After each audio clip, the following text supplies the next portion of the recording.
Kalau dari kecil boleh melihat setan, itu kutukan. Orang yang takut setan paling mudah kerasukan. Nah, siapa yang berani sama setan? Angkat tangan. Setan di luar berkata, kita coba.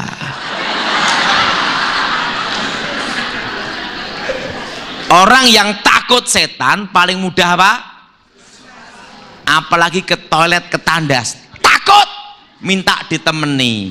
Nyanyinya gini, oh Tuhan pimpinlah jalanku, ku tak berani jalan sendiri.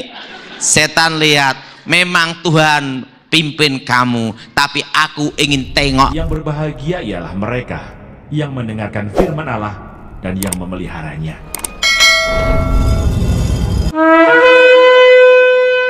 Apa yang disebut namanya kerasukan? Yang disebut kerasukan adalah namanya pengambil alihan. Apa saudara? Apa saudara?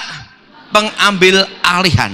Nah, orang kerasukan itu roh manusia dibuat tertidur di alam mimpi, dan kuasa setan mengendalikan tubuhnya.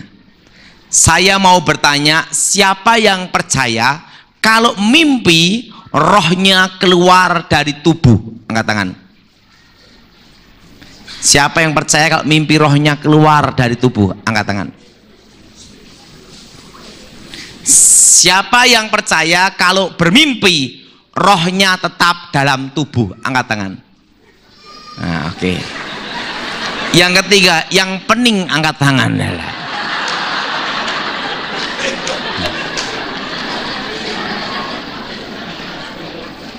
Tanda di dalam diri manusia ada roh manusia, itu adalah nafas.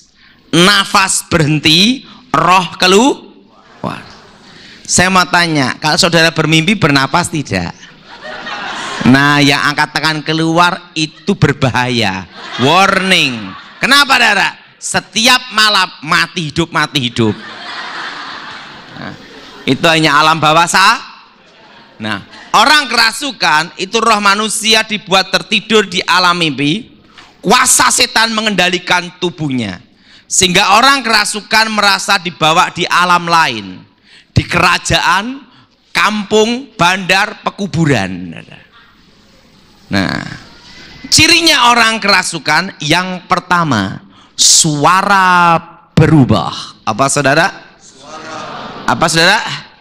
Suara apa? Suara berubah. Cirinya orang kerasukan suara berubah. Tapi kalau laki-laki suara gini, mau kemana?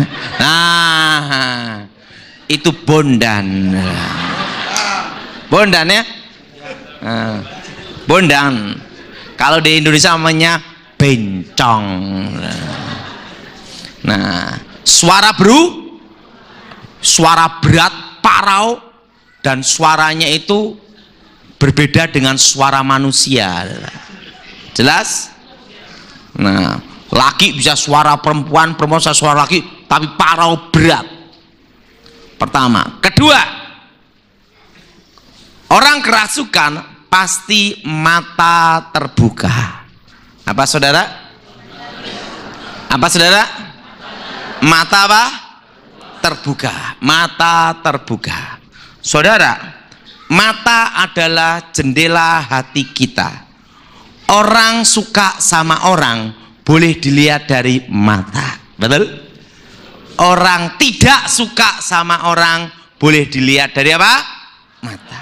Dan yang paling susah ditebak adalah mata buta. Nah, saudara, orang kalau kerasukan mata terbuka, matanya merah atau putih, bingung. Pak, kalau ada orang kerasukan gini, stres, depresi ya. Kan banyak sekali kasus kerasukan mata gini. Itu bukan kerasukan. Karena orang kerasukan pasti mata terbuka untuk menunjukkan namanya pengambil Makanya orang kalau kerasukan ditatap matanya gini, langsung gini, tidak mau menatap. Kenapa? Karena bukan diri orang tersebut. Jelas? Jelas? Ketiga, kulitnya mati rasa. Apa saudara? Kulitnya apa? Coba semua pegang bagian sini. Sakit enggak?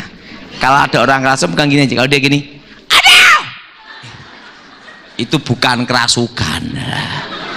Karena orang kerasukan kulitnya mati rasa. Atau pegang bagian kakinya di gini-gini.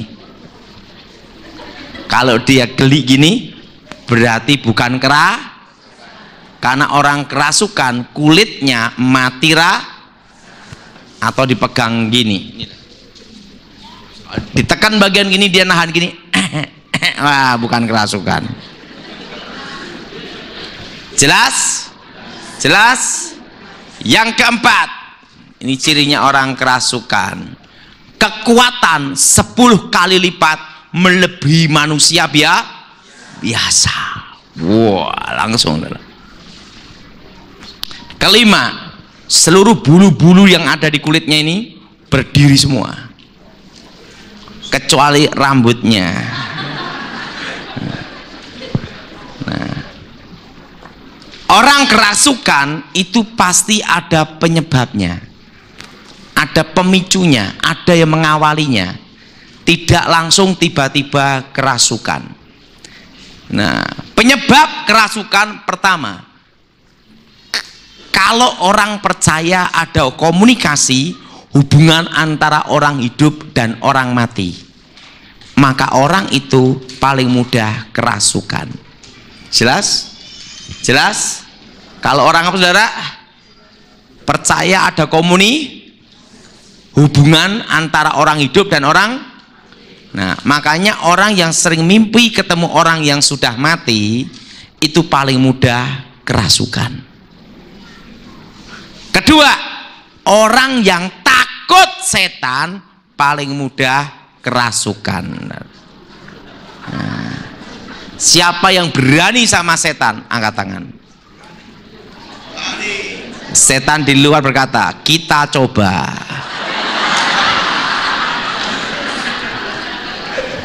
Orang yang takut setan paling mudah apa?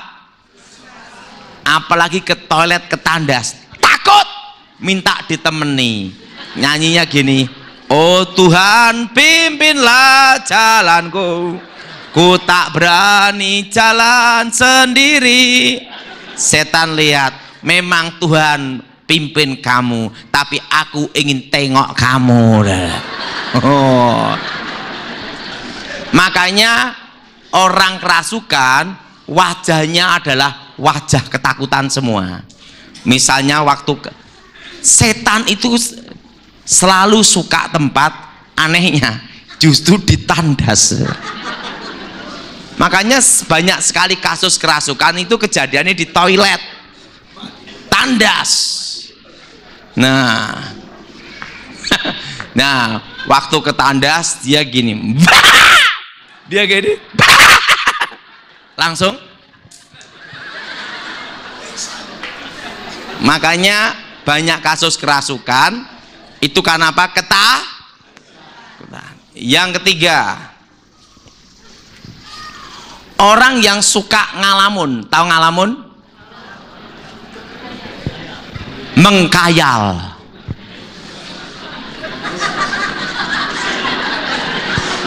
Nah, ngomong sebelahnya, jangan mengkayal.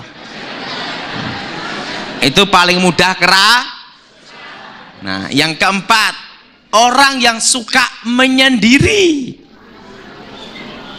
makan sendiri, jalan sendiri, kemana-mana sendiri, lama-lama berbicara Makanya orang kalau belajar ilmu gaib, ilmu hitam, itu ada di pekuburan, di gua, tidak ada di diskotik bertapa. Jadi orang yang suka menyendiri. Yang kelima, orang yang suka melukai dirinya sendiri, bentur-benturkan kepala, pukul-pukul, terusan toreh-toreh badannya. Nah, itu paling mudah kerasukan. Perhatikan Elia di gunung mana? Di bukit mana? Karmel. Ingat, orang-orang Baal pada karena menoreh-noreh diri. Yang keenam, yang berapa saudara? Yang keenam, orang yang suka hal-hal mistik, hal-hal gaib tentang setan, hobi tentang setan, itu paling mudah kerasukan. Jelas? Jelas? Nah, ketujuh, orang yang suka ngundang-undang arwah orang mati, roh leluhur, itu paling mudah untuk dirasuk. Jelas? Nah, ke-8, orang yang akar pahit, kecewa, dendam, luka hati. Makanya banyak sekali kasus kerasukan, waktu konseling dia manifestasi kerasukan, kecewa, dendam, akar pahit. Orang dendam itu paling mudah kerasukan. Nah, yang ke-9, orang yang suka film horor. Udah takut sama setan, sukanya film teng ieng ih ih ih ih.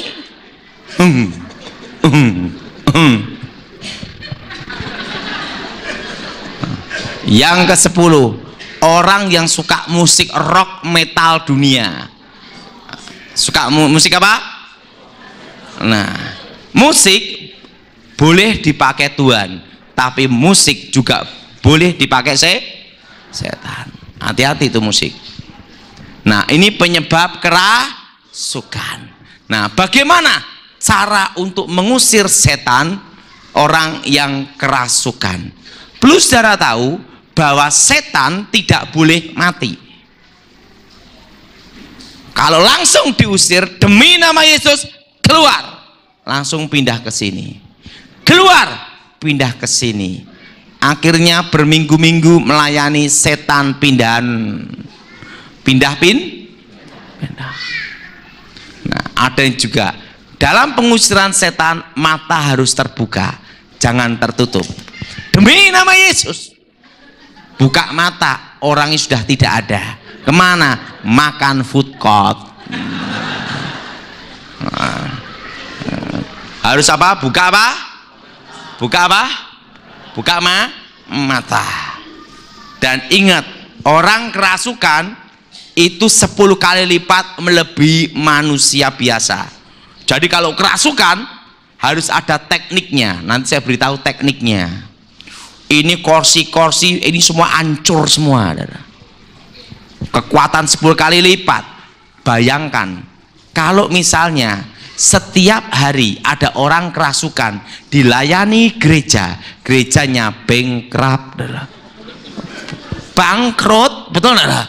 Kursi, alat musik semua hancur semua, ganti baru besok hancur lagi, ganti baru besok hancur lagi. Makanya dalam pelepasan harus tahu apa? Teknik. Nah, bagaimana tekniknya? Ingat, setan tidak boleh mati.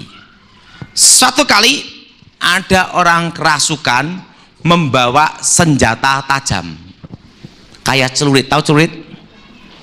Modelnya gini, sabit gini. Wah, yang layani demi nama Yesus, sabit lari. Jadi yang ngelayanin dikejar pakai sabit. Itu pernah kejadian. Pernah apa? Jadi yang layani iman si iman, tapi ini sabit. Dikejar. Nah, dan ini orang ini kerasukan. Nah, saya diminta waktu itu. Ingat, Alkitab berkata, apa yang kau ikat di bumi terikat di surga, Apa yang kau lepas di bumi terlepas di kata-kata kuasa. Waktu ada orang kerasukan pakai sabit, pertama, ini saya semua, nama Tuhan Yesus kami ikat. Kenapa diikat? Untuk membatasi manifestasi. Kalau tidak diikat dulu, ini semua bisa hancur, ini alat musik. Nah, kalau setiap hari gereja ngelani kasus kerasukan, tidak tahu cara dan tekniknya, gerejanya gimana, saudara? Hari ini pasang alat musik, hancur. Besok pasang lagi, hancur. Besok pasang lagi, hancur. Lah kalau setiap hari ngelani pelepasan 10 orang gimana? Harus ada apa? Teknik. Ini semua dalam nama Yesus kami ikat. Pernah ada kasus kerasukan. Wah, orangnya gemuk, hitam lagi. Nah, saya di samping saya tiba-tiba kerasukan tetangga rumah. Gua kerasukan bawa kursi tahu kursi, bangku. Saya telanjur masuk di kamar saya. Plek. Mundur tembok. Maju kursi.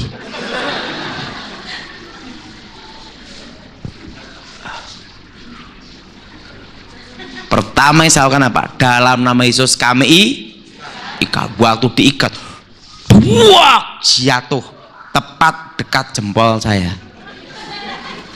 Makanya dalam pengusiran setan, dalam nama Yesus kami hancurkan, patahkan, hancurkan. Kenapa dipatahkan, dihancurkan? Ingat, setan tidak boleh mati. Kalau langsung diusir gini, langsung dia punya kemampuan pindah seketika. Kami ikat, kami patahkan, kami baru kami usir Nah, setan keluar. Dan dalam pengusiran setan, jangan tanya-tanya setan. Dalam nama Yesus, siapa namamu? Liang, setan Tiongkok. Demi nama Yesus, siapa namamu? Paijo, setan Indonesia. Setan tuh kenipu. Kenapa ditanyain? Waktu Yesus ada di Gerasa, siapa kamu? Legion. Arti legion itu banyak, 2000 sampai 4000. Kalau Yesus mengusir setan, tanya satu persatu, maka di ayat ini paling sedikit ada 2000 nama. Betul? Ada enggak 2000 nama? Tidak ada. Hanya itu apa? Legi, artinya keluar, pindah ke babi. Kenapa pindah ke babi, tidak ke ayam? Karena di situ yang ada babi ya. Tetapi sebenarnya di situ ada 2 rahasia. Apa saudara? Ada saudara? Pertama, untuk mengajarkan kepada murid-murid dan kepada kita bahwa setan itu betul-betul ada. Antara manusia dengan babi tidak ada hubungan. Tapi waktu roh itu masuk, langsung babinya kerasukan dan mati. Artinya menunjukkan setan itu betul-betul ada. Kedua, untuk mematahkan legenda. Legenda apa? Setan takut minyak babi. Perlu saudara tahu, legenda, ingat saya, budaya tertua di dunia pertama adalah Mesir. Betul? Apa saudara? Sebelum Musa, betul? Betul? Kedua adalah Cina. Apa saudara? Ketiga adalah apa? Yunani. Ingat, legenda setan takut minyak babi, penolak ilmu hitam pakai minyak babi, itu sudah ada ribuan tahun. Dan legenda itu sampai sekarang masih ada. Untuk tolak bala, tolak setan, setiap pintu-pintu rumah dikasih minyak babi. Waktu mau keluar rumah, dainya kasih minyak babi. Jalan-jalan jadi babi goreng. Nah. Untuk penolak bala, kepala babi ditaruh di tengah rumah. Dan kepercayaan itu sampai sekarang ada. Betul? Setan tidak takut minyak babi. Buktinya apa? Babi-babinya pun dimasukin. Nah. Jadi legenda itu dipatahkan salah. Jelas? Mengusir setan dalam nama Yesus, setan betul-betul keluar. Tidak ada kompromi. Jelas? Tidak ada apa, Dara? Tidak ada apa? Nah, sekarang. Nah, Pak, apa bedanya yang dilakukan bomoh? Yesus berkata, kalau setan melawan dirinya sendiri, setan mengusir setan, bagaimana kerajaannya bertahan? Betul? Kalau setan mengusir setan, bagaimana kerajaannya bertahan? Hancur, betul? Karena setannya melawan dirinya sendiri. Perlu sudah tahu, di dalam dunia perbomohan, bomoh, itu ada dua rahasia. Ada berapa, saudara? Ada berapa? Ada berapa? Ada dua rahasia. Rahasia yang pertama adalah antar pangkat. Apa, saudara? Dan yang kedua adalah pengembalian tingkat kesadaran. Apa, saudara? Sekarang akan saya jelaskan supaya lebih jelas. Saya minta ini ke sini.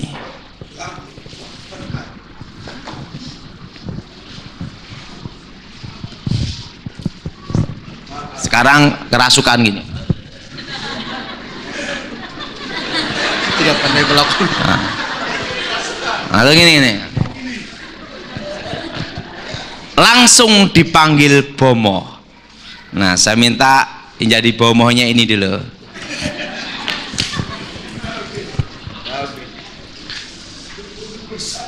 Setan yang masuk dalam dirinya ini pangkatnya kapten. Ingat, dalam dunia setan ada ini pangkatnya apa? Kapten. Nah, bomoh ini setannya pangkatnya sersan. Sersan tahu? Tingkat lebih rendah. Sersan. Tahu sersan? Namanya apa di sini? Hah? Oh, sarjan. Wah, bingung saja. Pangkatnya lebih Siapa kamu? Saya sarjan. Ngomongin siapa? You siapa apa? Nama apa? Captain. You siapa? You siapa? Ini pangkat lebih Saya sarjan. Bomohnya sendiri yang kerasukan. Makanya sering kejadian bomohnya kerasukan. Setelah itu dipanggil lah. Sini dulu, gini lagi, gini. Dipanggil lah ini, sini. Saya selalu cari contoh yang cocok.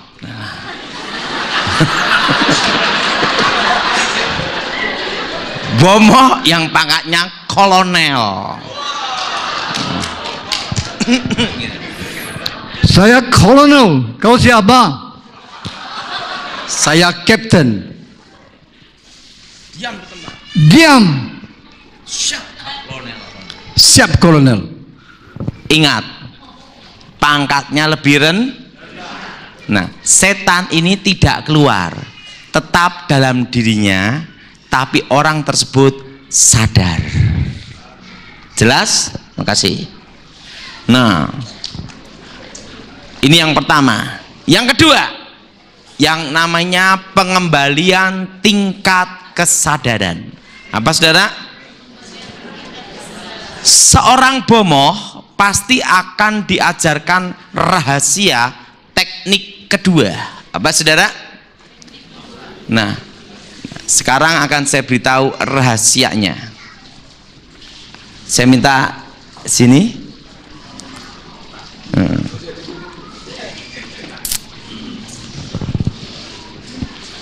Perlu sudah tahu, orang kerasukan itu sama dengan orang pingsan, atau sama dengan orang yang tertidur tapi ngigau. Coba sekarang gini. Ingat, pertama seorang bomoh lakukan, dia ambil air dulu. Vitamin lengkap. Langsung perhatiin. Waktu gini-gini, langsung ini diminumkan. Ingat, orang kalau pingsan, kena air di mulutnya, sadar. Jelas? Setannya keluar tidak? Tidak.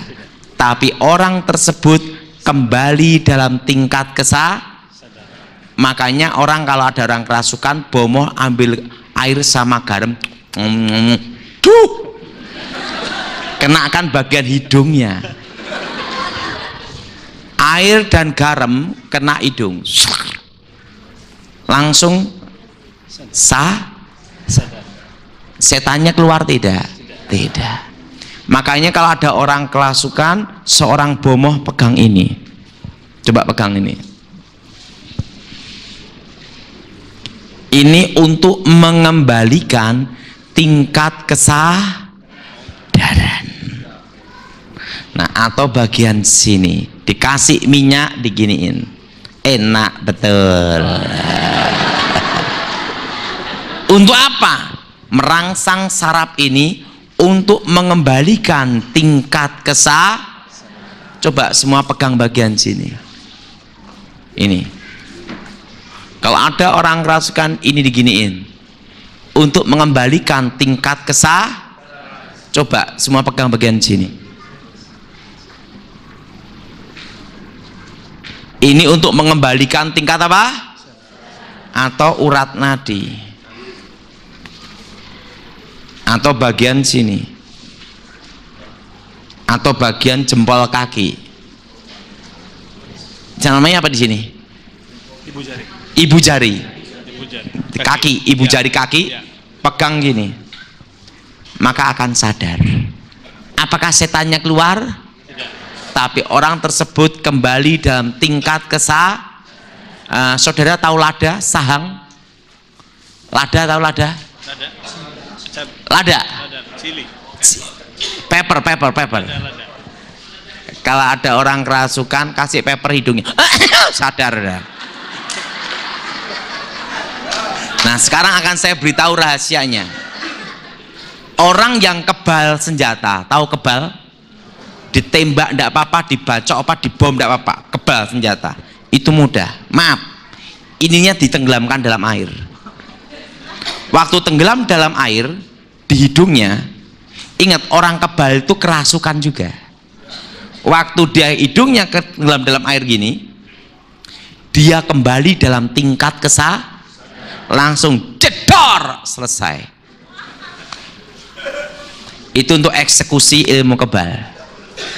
Makanya orang punya ilmu kebal, sekebal apapun, tenggelamkan dalam air. 1 hari 1 malam pasti mati. Tidak percaya, coba sendiri. Orang boleh punya ilmu perbomoan hebat apapun, tenggelam dalam air, ini kena air, kembali dalam tingkat kekuatan gaibnya tidak berfungsi, tidak aktif. Kenapa tidak aktif? Kembali dalam tingkat kesadaran. Ingat, setan tidak mengusir setan. Kalau setan mengusir setan, hancurlah kerajaan setan. Jelas? Nah, Pak, kalau kasus setan yang ajimat, susuk yang ditanam di dalam badan, tapi ini susuk bomoh ya, ditaruh di sini, di sini, di sini atau kaki.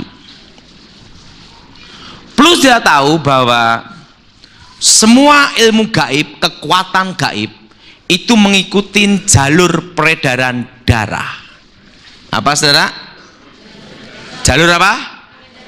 Nah, ada 3 titik di dalam kekuatan gaib kalau orang itu terlibat kuasa setan di dalam diri manusia.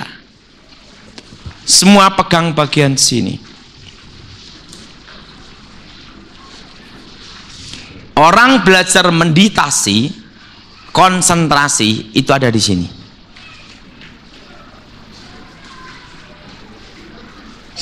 Oke, yang kedua, pegang bagian kiri bagian sini.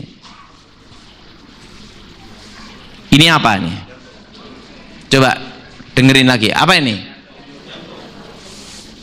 Ingat, semua kekuatan gaib, kekuatan setan mengikuti jalur peredaran darah manusia dan terpusat ada di sini. Dek dek dek dek dek dek dek dek. Ada di mana? Jantung.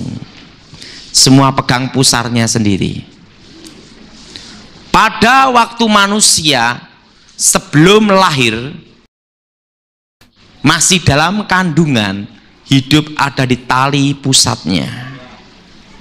Makanya tenaga dalam perana kekuatan awal murni itu terpusat ada di pusar sini. Kekuatan setan. Coba pegang 3 titik ini. 1,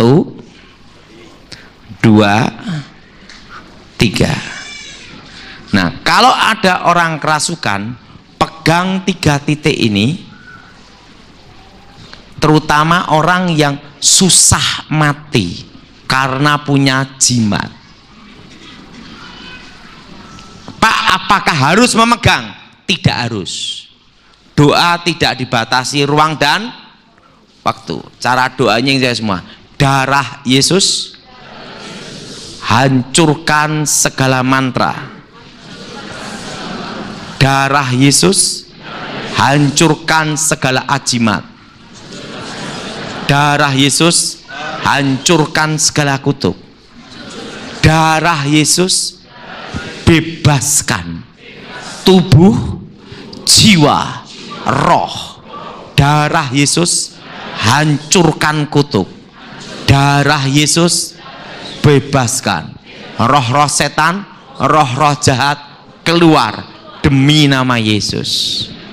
Jelas? Ada berapa titik?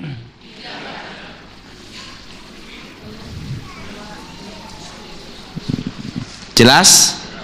Makanya kalau orang yang punya ajimat, dia mengalami susah mati, namanya masa antara hidup dan mati, rohnya tidak bisa keluar karena ada jimat dalam tubuhnya. Nah, itu namanya diikat. Nah, di dalam diri manusia ada di 3 titik itu. Dan kalau 3 titik itu disentuh, hancur. Jelas? Jelas? Jelas? Kelemahan hipnotis pun juga ini. Nah, coba saya minta untuk contoh sini boleh.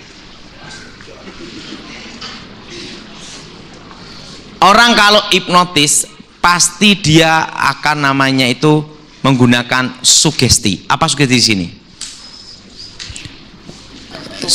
Sugesti.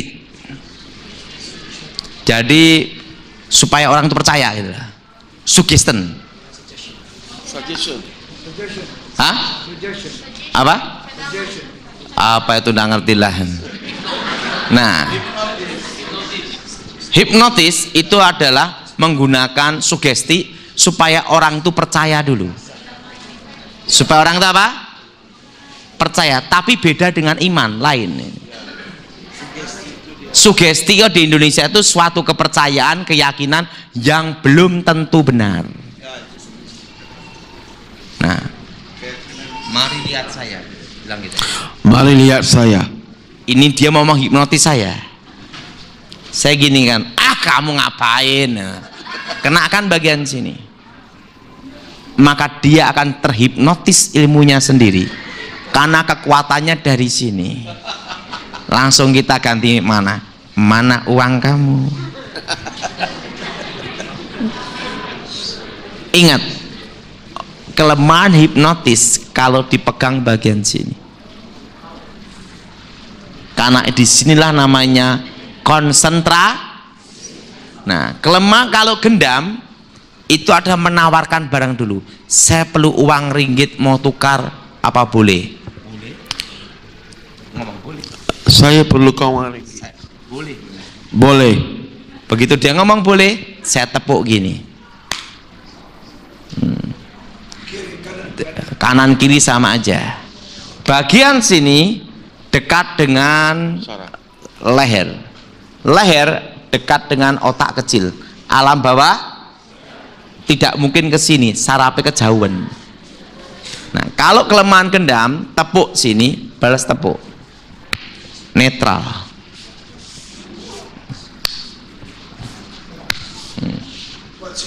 Tidak berfungsi. Itu kelemahan apa gendam. Ini namanya dari sini, tepuk apa? Sini.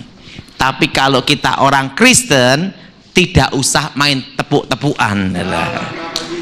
Ada kuasa nama Jelas? Jelas? Makanya saudara kalau diberi minum siapapun harus berdoa dulu. Ada yang juga pakai hipnotis melalui minum. Doakan dulu, darah Yesus sucikan. Oke, siapa yang mau bertanya? Silahkan.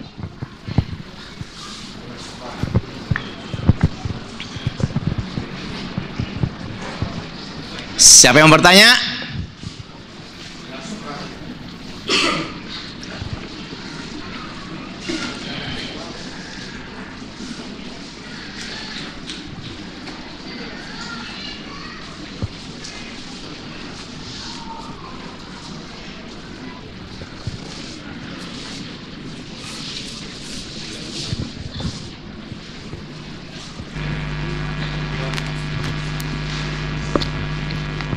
Oke.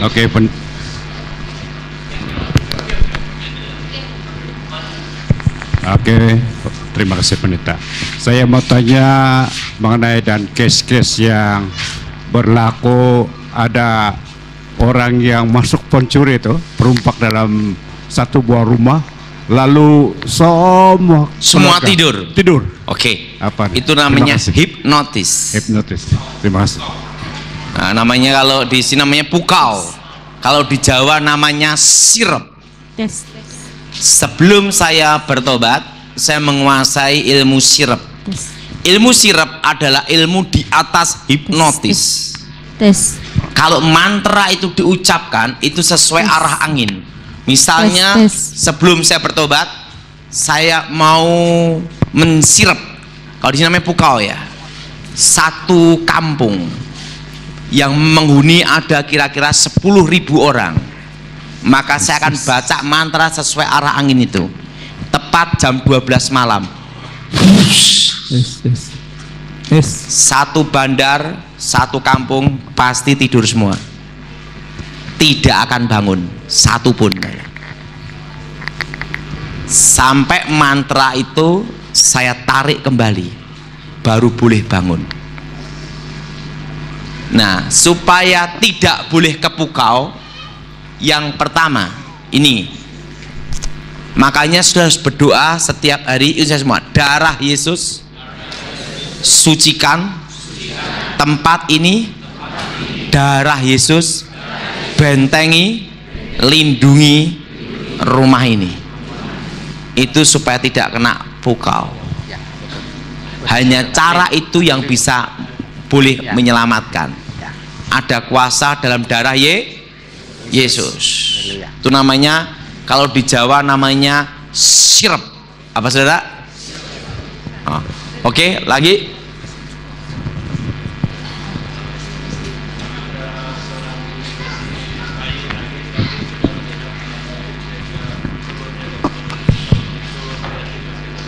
Oke. Pertanyaannya tadi, Pak, kalau anak sejak bayi boleh lihat setan itu karunia atau kutukan? Saya beritahu itu kutukan. Dari garis keturunan kakek neneknya itu terlibat perbomohan okultisme.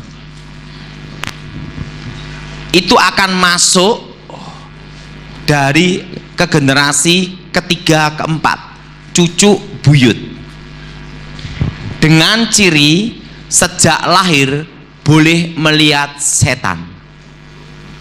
Untuk merasakan adanya setan, semua manusia dan binatang boleh merasakan. Contohnya, ada setan berjalan, anjing mengaum, longlong, bukannya saya mirip dia. Tes. Ada setan le. Yang kedua, kalau kita di rumah ada sesuatu setan di rumah kita, kita terasa, wih, ada sesuatu tidak beres di rumah ini, betul? Untuk merasakan adanya setan, semua manusia boleh merasakan, tetapi tidak semua manusia boleh melihat setan. Kalau dari kecil boleh melihat setan, itu kutukan. Beda dengan karunia dari Tuhan. Karunia dari Tuhan itu didapat setelah bertobat. Itu pun tidak boleh digunakan semau sesaat, setiap saat boleh. Saat tertentu Tuhan kehendaki boleh lihat, tapi Tuhan tidak kehendaki tidak lihat. Kalau yang kutukan sewaktu-waktu boleh lihat. Nah, itu kutukannya, itu kutukan titisan itu di keluarga akan terjadi perpecahan dan kutuk sakit penyakit. Nah, itu harus dipatahkan, diputuskan. Itu yang disebut namanya kutuk keturunan. Apa saudara? Kutuk apa? Nah, sebelum saya bertobat, waktu usia 3-4 tahun, kata mama saya, tiba-tiba saya ini tidak mau makan, tidak mau minum berapa hari, sampai orang tua pening, tapi tetap tidak mau makan, tidak mau minum, tapi tidak mati. Nah, usia 5-6 tahun, semua benda-benda yang saya tatap gini semua akan terangkat semua. Jadi kalau saya gini, tek, itu bisa terangkat dengan mata ini, terusan kursi-kursi gini terangkat semua. Kalau saya tatap mata gini nih, waktu saya masih kecil dulu, itu namanya piring sendok. Kalau saya gini, langsung datang gitu. Nah, sejak usia 5-6 tahun saya sudah punya kemampuan, kalau saya konsentrasi, benda-benda apapun terangkat semua. Nah, dikira orang tua saya itu karunia dari Yang Maha Kuasa. Tidak taunya apa? Itu adalah basic dasar ilmu hitam, ilmu santet, yaitu 5 generasi di atas saya ilmunya waktu meninggal belum sempat diwariskan, diturunkan, masuk ke saya dari rahim ibu. Makanya begitu saya waktu kecil, semua benda-benda terangkat, saya konsentrasi, semua terangkat semua. Nah, setelah itu umur 9 tahun saya ketemu kakek buyut saya, moyang saya. Waktu itu moyang saya berkata, anak ini punya kekuatan dasar ilmu santet sejak lahir, menguasai 4 elemen. Saya dulu menguasai 4 elemen: api, air, angin, logam. Nah, tetapi kekuatannya masih menyebar, tidak bisa namanya fokus. Jadi saya dulu belum boleh mengendalikan 4 kekuatan elemen ini adalah. Sehingga sama guru saya, karena kamu belum menguasai pengendalian diri untuk mempelajari ilmu hitam itu, saya dilatih hanya berapa bulan, langsung saya tancapkan gini, set, langsung jarum gini adalah. Langsung masuk, set. Itu kalau kena manusia jantung lep, langsung mati adalah.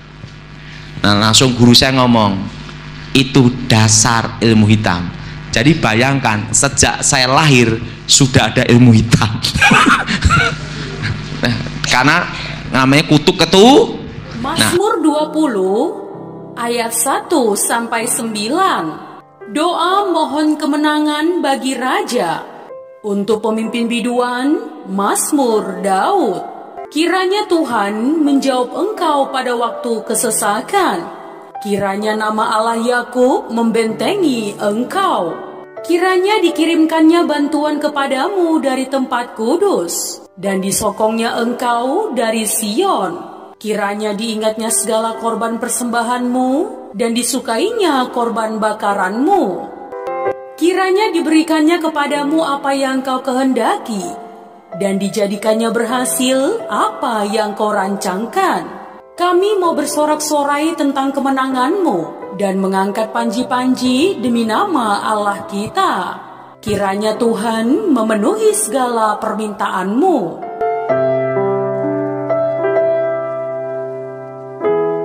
Sekarang aku tahu bahwa Tuhan memberi kemenangan kepada orang yang diurapinya dan menjawab dari sorga yang kudus dengan kemenangan yang gilang gemilang oleh tangan kanannya. Orang ini memegahkan kereta dan orang itu memegahkan kuda, tetapi kita bermegah dalam nama Tuhan Allah kita. Mereka rebah dan jatuh, tetapi kita bangun berdiri dan tetap tegak. Ya Tuhan, berikanlah kemenangan kepada raja. Jawablah kiranya kami pada waktu kami berseru.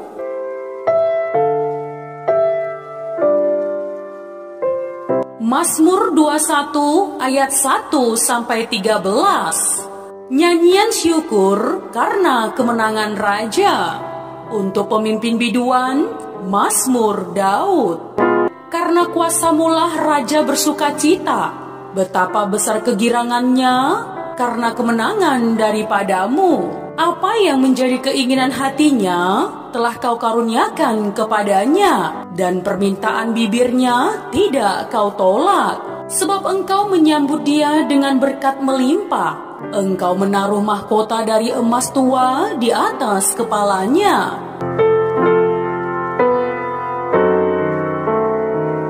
Hidup dimintanya daripadamu. Engkau memberikannya kepadanya, dan umur panjang untuk seterusnya dan selama-lamanya.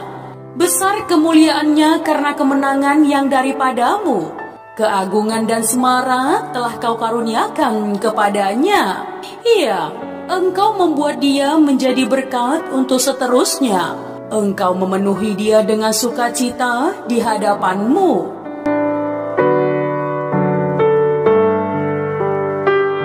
Sebab raja percaya kepada Tuhan, dan karena kasih setia yang maha tinggi, ia tidak goyang. Tanganmu akan menjangkau semua musuhmu. Tangan kananmu akan menjangkau orang-orang yang membenci engkau. Engkau akan membuat mereka seperti perapian yang menyala-nyala. Pada waktu engkau menampakkan diri, ya Tuhan, murka Tuhan akan menelan mereka, dan api akan memakan mereka.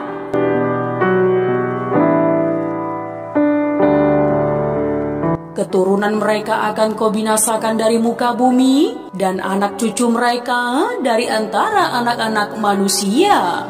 Apabila mereka hendak mendatangkan malapetaka atasmu, merancangkan tipu muslihat, mereka tidak berdaya. Ya, engkau akan membuat mereka melarikan diri. Dengan tali busurmu, engkau membidik muka mereka. Bangkitlah ya Tuhan, di dalam kuasamu. Kami mau menyanyikan dan memazmurkan keperkasaanmu.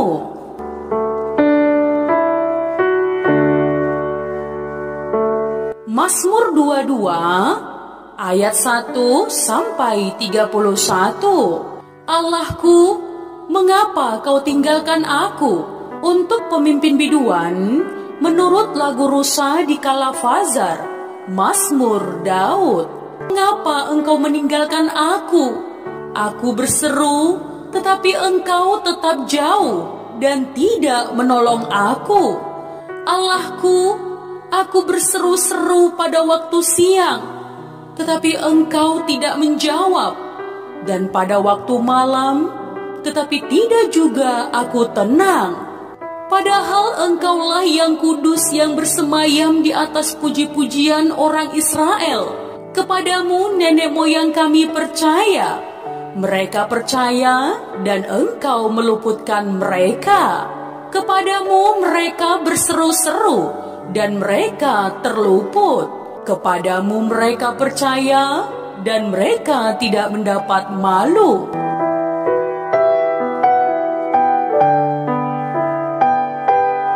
Tetapi aku ini ulat dan bukan orang. Celah bagi manusia, dihina oleh orang banyak. Semua yang melihat aku mengolok-olok aku. Mereka mencibirkan bibirnya, menggelengkan kepalanya. Ia menyerah kepada Tuhan. Biarlah Dia yang meluputkannya. Biarlah Dia yang melepaskannya. Bukankah Dia berkenan kepadanya?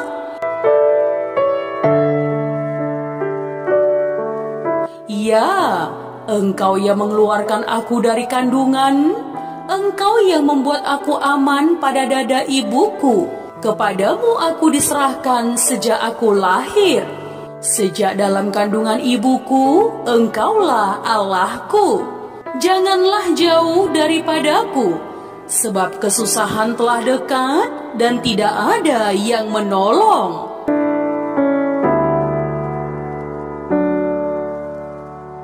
Banyak lembu jantan mengerumuni aku, benteng-benteng dari Basan mengepung aku.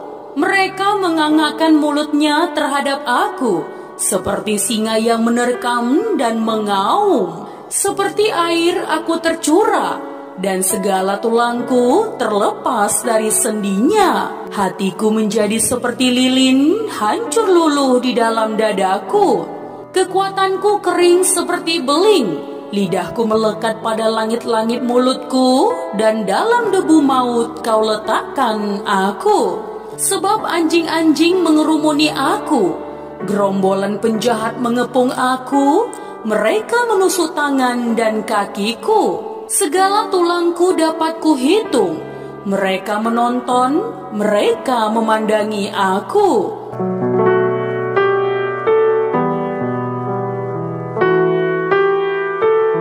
Mereka membagi-bagi pakaianku di antara mereka, dan mereka membuang undi atas jubahku. Tetapi Engkau Tuhan, janganlah jauh. Ya kekuatanku, segeralah menolong aku. Lepaskanlah aku dari pedang, dan nyawaku dari cengkraman anjing. Selamatkanlah aku dari mulut singa dan dari tanduk benteng. Engkau telah menjawab aku.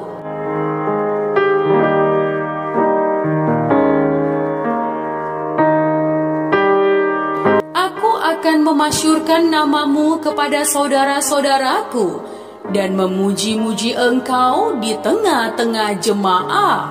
Kamu yang takut akan Tuhan, pujilah Dia. Hai segenap anak cucu Yakub, muliakanlah Dia. Dan gentarlah terhadap Dia, hai segenap anak cucu Israel.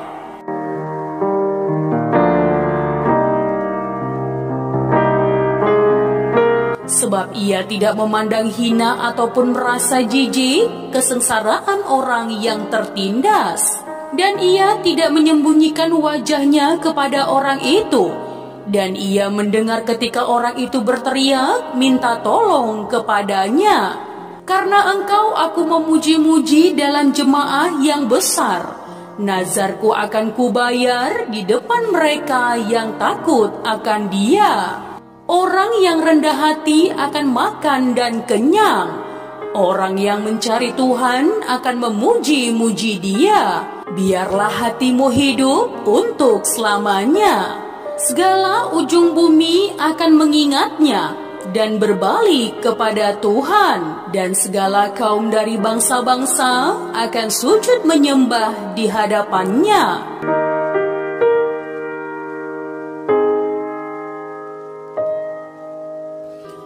Sebab Tuhanlah yang empunya kerajaan, Dialah yang memerintah atas bangsa-bangsa. Ya, kepadanya akan sujud menyembah semua orang sombong di bumi. Di hadapannya akan berlutut semua orang yang turun ke dalam debu dan orang yang tidak dapat menyambung hidup. Anak-anak cucu akan beribadah kepadanya dan akan menceritakan tentang Tuhan kepada angkatan yang akan datang. Mereka akan memberitakan keadilannya kepada bangsa yang akan lahir nanti, sebab Ia telah melakukannya. Ku lewati semua perkenananmu yang teguhkan hatiku. Engkau yang bertindak, memberi pertolongan, anugerah-Mu besar melimpah bagiku. Yang berbahagia ialah mereka yang mendengarkan firman Allah dan yang memeliharanya.